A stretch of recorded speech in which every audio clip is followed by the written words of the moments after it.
Well, the mill is located on the Paulins Kill in the town of Stillwater, which is in the western part of Sussex County, New Jersey. And it gives me a lot of pleasure to see equipment that was built over 100 years ago still operating in the same manner that it did at the time it was put in there.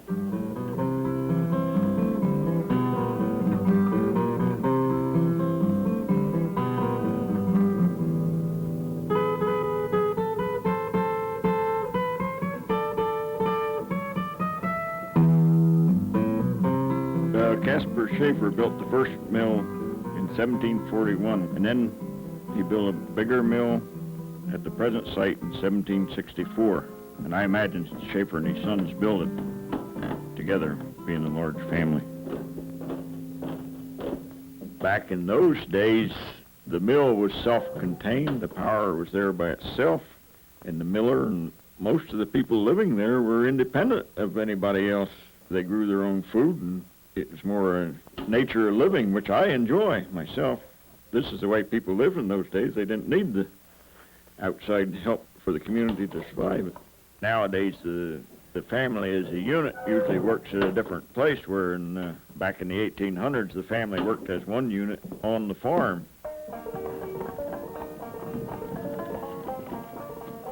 Well, I just like to get out one of the old wagons, hitch her up, and go down and pick a load of corn by hand, and then grind it the old way and kind of think about the nice quiet life of years ago.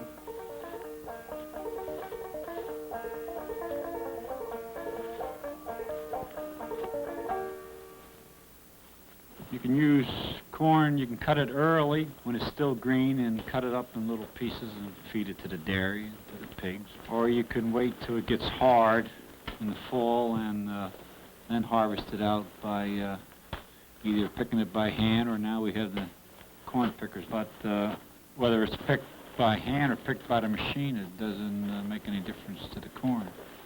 Well, we have to figure out how far we have really progressed and how far has progress really brought us. We have to stop and look back on it. It was a much more quieter life when we would go out with the horse and wagon. We could hear the dinner bell ring from the house. When I'm using the tractor, if the wife rings the dinner bell, you can't hear that anymore. You have much more time to think, because you don't have to worry about the tractor running over or something. You just can pick at your own speed there. There's no rush. Well, the mill is driven by a water turbine, which is placed in under the mill. So there is a raceway there, a small dam and a raceway. And by dropping the gates in this raceway, it raises the water to the sufficient height in the front of the mill so that it can drop through the turbine to give you the power when the water runs through. Well, the mill is driven entirely by the water power, and that water is put back into the stream in the same exact condition that it came out of the stream.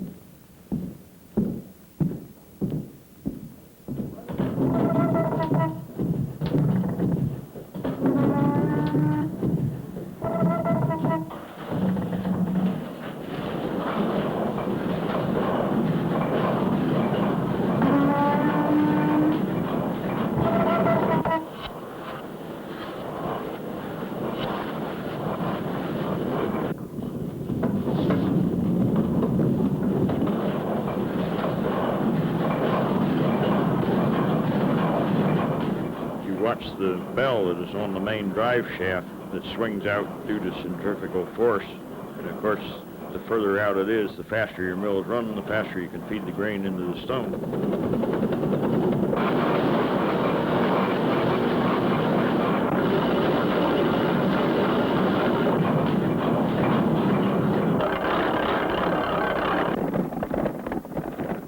We can go down to the mill with our own grain, which we raise on the farm. We don't need any electric. We can grind our own flour. We can sift it and take the bran out of it and make white flour. And we can bring it home, and the women will make us bread and muffins, and we don't have to go to any store or all the ingredients we can raise right on our own farm and be self-sufficient on our own. get the most out of the grain, the most food value, it has to be ground up. And of course, to grind this, you had to have the water power. There was no internal combustion engines or no electricity, no natural gas, and therefore the farmers in Stillwater were fortunate in having the Paulins Kill running through the valley, because this afforded plenty of water power to drive their machinery. All mills had a rope hoist on the outside that you lowered the rope down to the farmer in the wagon outside. He fastened the bag onto the rope, and then by tightening a series of belts, it drives a wooden spool on the top floor, and this winds the rope up.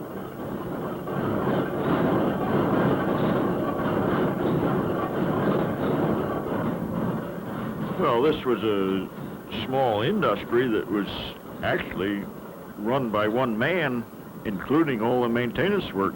They did not hire outside people. The machinery was all such that the man could maintain it and run it himself without outside help. So this made it, again, coming back to the original concept of being independent of other people to keep these machines going.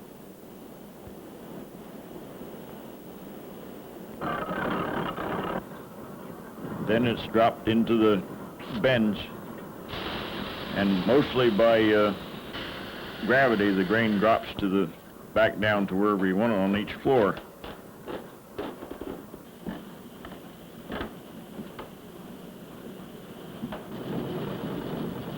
Well, the grain is dropped into the hoppers, and this fed it into the cleaning machine, which took all the foreign material and dust and anything that the threshing process had left. Well, to make cornmeal, you have to separate the kernels from the cob, because the cob is not really digestible as far as humans are concerned. So you have to shell the grain from the cob and run it through the cleaner to clean it.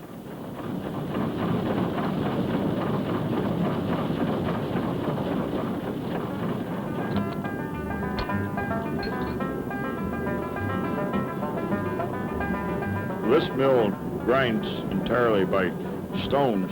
By stones we mean two round stones, one set in the floor, the other revolving over top of it, very close together. And as the grain drops through a hole in the center of the stone, and this causes it to grind as it spreads out in between the two stones and falls out on the outside of the stone.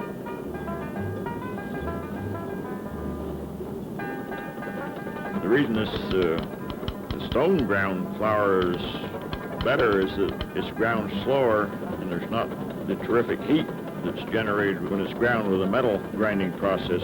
This scorches the flour.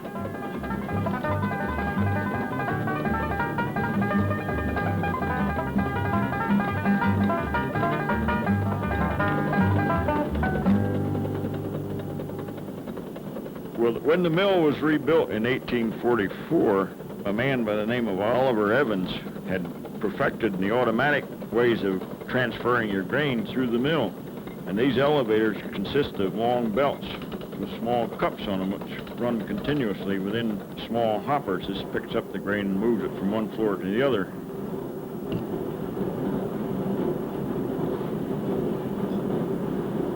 The old millers looked at the mill as a means of making their livelihood, where today it's looked upon as a working antique. Nowadays, our taxes have gone up so high, it's so hard to hold on to these antique mills like this, and there's not too many farmers left. All businessmen that work in the city, they moving up to the country here and bought the farms up, so that's making it hard to stay in business as a mill. There's not that many farmers, only one or two farmers left in the whole township of Stillwater, where before there was probably a few hundred.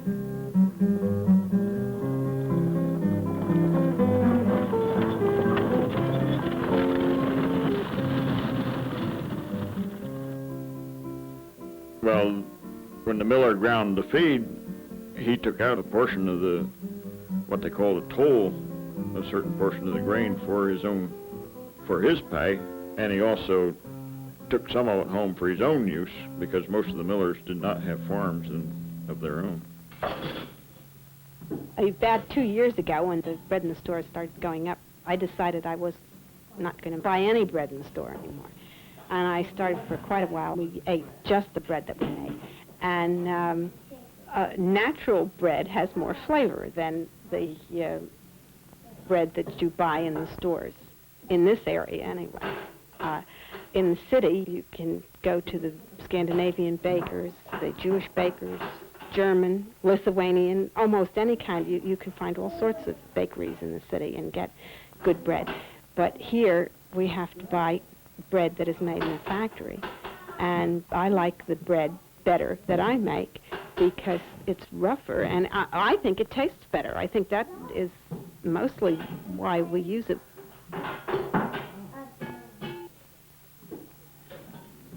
Mother made bread. I can remember Mother telling stories about when she first came to this country, getting up at 2 o'clock in the morning or 3 o'clock in the morning out in Iowa and made bread. And so I learned a little bit of making this. But this is one of my fond memories, so I naturally want to do the same thing with the kids.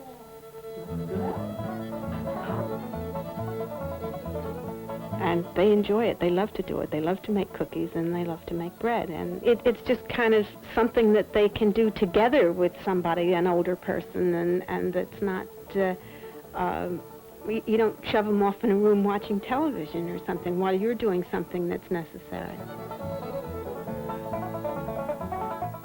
And they love to do it. They love the feel of the bread. So, and they like the accomplishment. They love to watch it rise and like to see it come out, see the bread come out of the oven, and they like to eat it.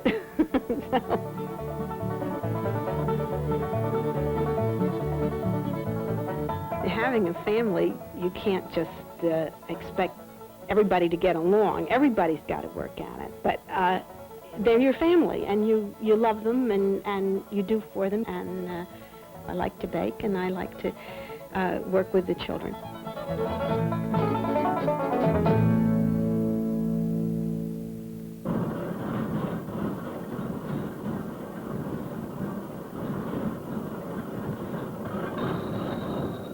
Well, you know, this mill grinds pretty slow compared with the modern mills, but even though it is slow, the power source is free.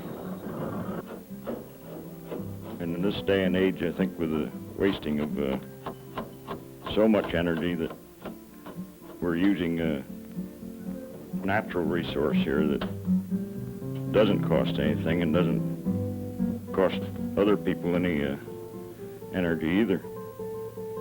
And sometimes big isn't always the best way, and this makes you think that maybe the old way of doing things was a lot better.